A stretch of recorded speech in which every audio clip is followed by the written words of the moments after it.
Assalamualaikum warahmatullahi wabarakatuh. Perkenalkan, nama saya Muhammad Husendino dengan NPM 222103191, kelas HSF semester 4, Fakultas Syariah UIN Raden Intan Bandar Lampung. Di sini saya akan mempresentasikan hasil kerja dari kelompok 8 dan untuk menyelesaikan tugas dari mata kuliah Fikih Mawaris, yang dimana makalah tersebut yang berjudul tentang ahli waris nasabiyah dan ahli waris sababiyah. Jadi, ahli waris nasabiyah adalah ahli waris yang menerima warisan karena mereka memiliki hubungan darah dengan si mati, yaitu hubungan nasab atau keturunan baik ke bawah, ke atas maupun ke samping. Ahli waris nasabiyah semuanya berjumlah 20 orang. Jika diperinci baik dari kelompok laki-laki maupun kelompok perempuan. Laki-laki 13 orang dan perempuan 8 orang.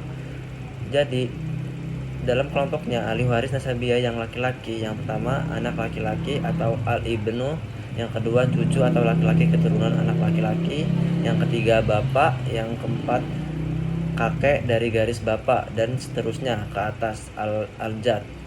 Yang kelima saudara laki-laki sekandung atau al-aks atau al-aks al-sak. Yang keenam saudara laki-laki sebapak atau al-akki al-ak. Yang ketujuh saudara laki-laki seibu. Yang ke-8 ada anak laki-laki saudara laki-laki sekandung. Yang ke-9 anak laki-laki saudara laki-laki sebapak.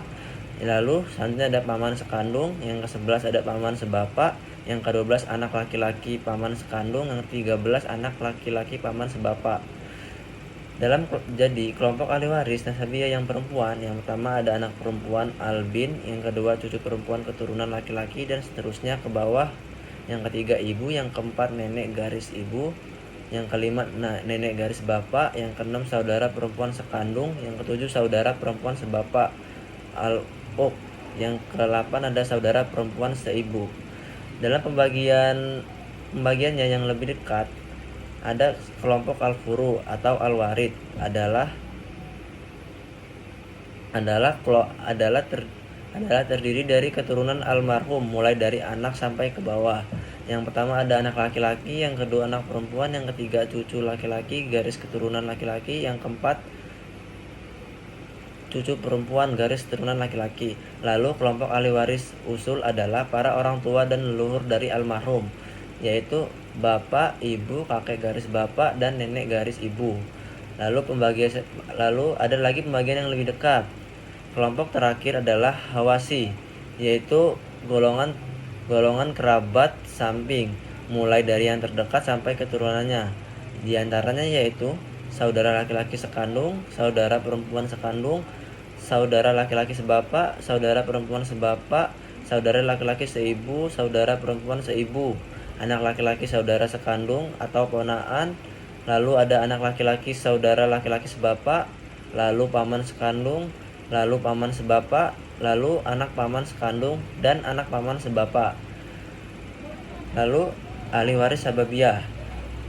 Ahli waris sababiyah adalah para ahli waris yang kewarisannya didapat karena ada sebab-sebab tertentu yang sesuai dengan ketentuan syariat. Sebagaimana diketahui, saling mewarisi adalah karena adanya perkawinan yang sah dan adanya hubungan wala atau memerdekakan hamba sahaya. Beberapa ahli waris sababiyah diantaranya yaitu ahli waris sebab perkawinan terdiri dari suami atau istri saja. Lalu ahli waris sebab memerdekakan hamba sahaya yaitu tuan atau laki-laki atau perempuan yang memerdekakan hamba. Yang ketiga dan satu lagi menurut mazhab Hanafi adalah ahli. Lalu materi selanjutnya yaitu ahli waris nasabiyah dan sababiyah. Jika kedua kelompok ahli waris nasabiyah dan sababiyah digabung berdasarkan jenis kelamin laki-laki dan perempuan, maka akan terkumpul sejumlah 25 ahli waris dengan perincian 15 ahli waris laki-laki dan 10 ahli waris perempuan. 15 ahli waris laki-laki tersebut adalah anak laki-laki atau al-ibnu, yang kedua cucu laki-laki keturunan anak laki-laki atau ibnu al-ibnu, yang ketiga bapak al-abab, yang keempat kakek dari garis bapak, dan seterusnya ke atas atau al-plat. Yang kelima saudara laki-laki sekandung al-sakik, al-aks al-sakik. Yang keenam saudara laki-laki sebapak atau al-akki li'ab. Yang ketujuh ada saudara laki-laki seibu atau al-akhi li umi. Yang ke-8 anak laki-laki saudara laki-laki sekandung atau ibnu al-ak al-sokik. Yang ke-9 anak laki-laki saudara laki-laki sebapa atau ibnu al-akhli ab. Yang ke-10 ada paman sekandung atau al-amen al-sakik. Yang ke-11 ada paman sebapa al-amen atau al-ab. Yang ke-12 ada anak laki-laki paman sekandung atau ibnu al-amen al-sakik. Yang ke-13 anak laki-laki paman sebapa atau ibnu al-amli ab. Yang ke-14 suami atau al-zauz. Yang ke-15 dermawan laki-laki yang memerdekakan hamba atau maulamatik. Lalu 10 ahli waris perempuan nasabiyah dan sababiyah. Yang pertama ada anak perempuan atau albin, yang kedua cucu perempuan keturunan laki-laki, dan seterusnya ke bawah bin al-ibni wa in nazal. Yang ketiga ibu atau al-umi. Yang keempat nenek garis ibu atau al-jadah min al-umi. Yang kelima nenek garis bapak atau al-jadah min al-abi. Yang keenam saudara perempuan sekandung atau al-ukti al-sakikoh. Yang ketujuh saudara perempuan sebapa atau al-ukti li'ab. Yang ke-8 ada saudara perempuan seibu atau al-ukti li umi. Yang ke-9 istri atau al-jauzah. Yang ke-10 dermawati yang memerdekakan hamba atau maula mu'tikah. Jika 25 ahli waris laki-laki dan perempuan berkumpul dan semuanya ada, maka yang mendapatkan bagian hanyalah 5 orang ahli waris saja. Mereka adalah anak laki-laki, anak perempuan, bapak, ibu atau suami atau istri.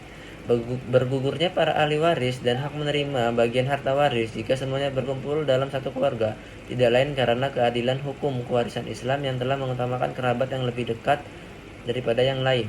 Di samping juga melihat masa depan ahli waris, di mana mereka yang masa depannya masih panjanglah yang lebih diutamakan untuk mewujudkannya. Hal tersebut, hukum Islam memberlakukan sistem tertutup dan menutupi atau hijab mahjub, di mana ahli waris yang lebih dekat akan menutupi ahli waris yang lebih jauh, dan pembatasannya tentang hal ini akan dijelaskan secara lebih detail pada bagian lain. Sekian yang bisa saya presentasikan. Saya akhiri. Wassalamualaikum warahmatullahi wabarakatuh.